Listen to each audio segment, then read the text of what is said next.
If you made it this far in the course, I want to take a second to congratulate you, because even if you might not immediately feel it, from this video on, we are touching stuff that is at the very heart of version control and what is so great about it.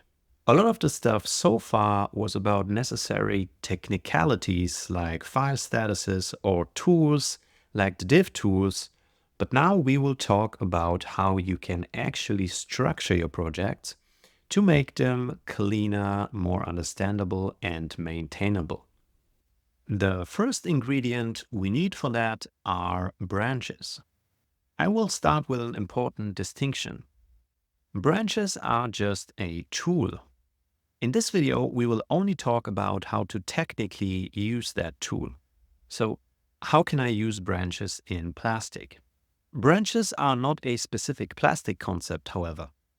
Many version control systems have branches with slight variations, so branches are also a general concept. And as always in computer science, many people through the years had a lot of ideas on how to use them correctly. There are many discussions and prescriptions on how to correctly use branches, and typically you can sum them up under the term branching strategies. We will have a short discussion on branching strategies because the creators of Plastic also have an opinion on the topic, and they clearly recommend one specific branching strategy, but this is not the topic of this video. So in the next minutes, I'm going to ignore any of those strategies. For now, I'm purely interested in the technical aspect of branches in Plastic. So if branches were a piano, in this video we will talk about what a piano is made of and how you can press the keys. We are, however, not saying anything about how to make actual music with it. We are in a new empty Unity project once again, and all I want to do in preparation is to add a plane to the scene and check it in.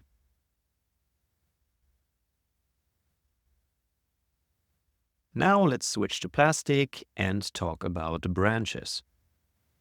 We can create our first branch by right-clicking on a change set and choosing Create Branch from this change set. Let's call this branch Cubes because we will add some cubes in a second. When we confirm, this is what we get. So what did we just create? Or in other words, what is a branch in Plastic? Apart from the name, we can see that three things appeared. The first thing is a very short version of a rounded line. This represents the fact that a branch is a container for change sets. You can see this better on the main branch where the line is spanning across all the change sets we have so far. The second thing is an arrow which is pointing to the change set from which we created the branch. So, as the metaphor of a branch might suggest, a branch is never on its own, but rather starts at a particular change set.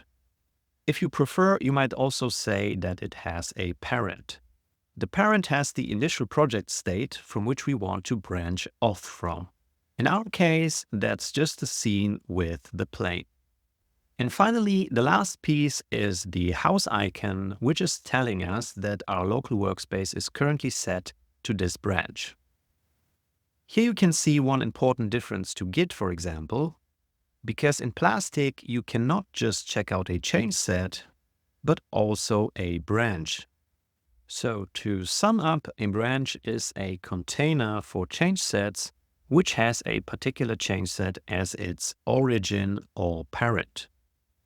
I can create as many branches as I want to. Let's create another one and call it spheres, which gives us the same result, considering that the house icon can obviously be at only one branch because we only have one workspace. In Unity, we can see on which branch we are when we look at the location string at the bottom, or take a look at the Branches tab.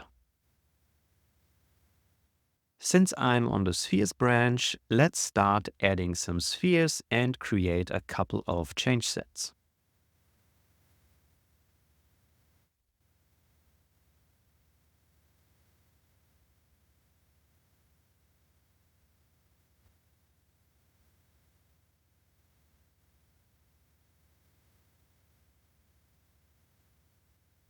Back in Plastic, we can see what happens. All 3 new change sets are organized in the new branch, which is indicated by the rounded line. If I want to switch to another branch, I can do that again by right-clicking and switching the workspace.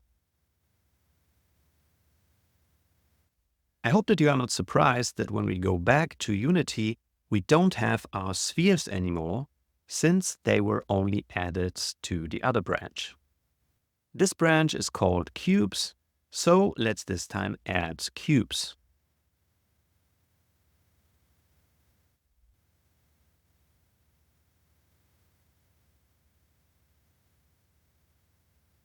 When we update Plastic, we can see that the branch sort of moved to the right, which makes sense because remember that the horizontal distribution is based on time. So the most recent changes end up furthest to the right. We can now seamlessly inspect the work on the other branches by switching to them, which will always use the state of the last change set on the branch. Here we can see the spheres, and on the main branch we can see the project with only the added plane again.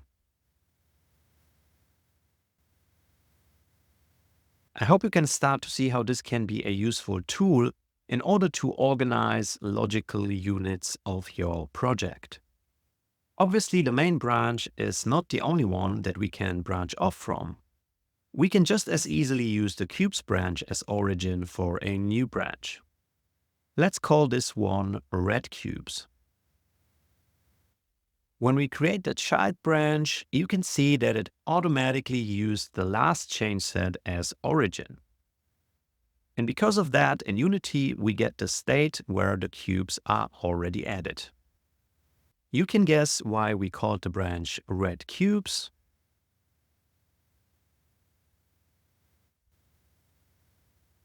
And this is the final result in Plastic. Again, we can visit any other branch or change set from here.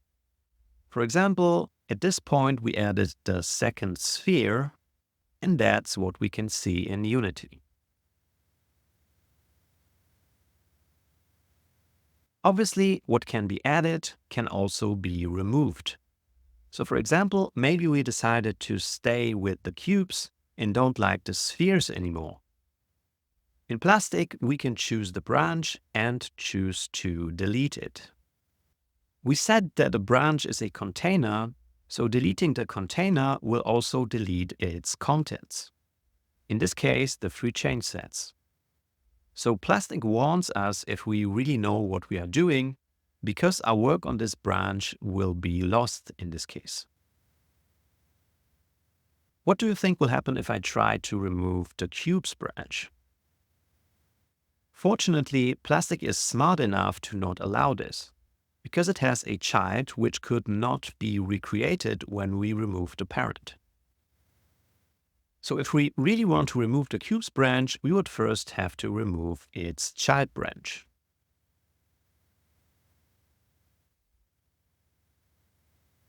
Okay, I think that's enough for a first tour with branches. Obviously, from now on, they will be our good friend and we will use them extensively. Branches are a great way to have isolated pieces of work which don't interfere with each other.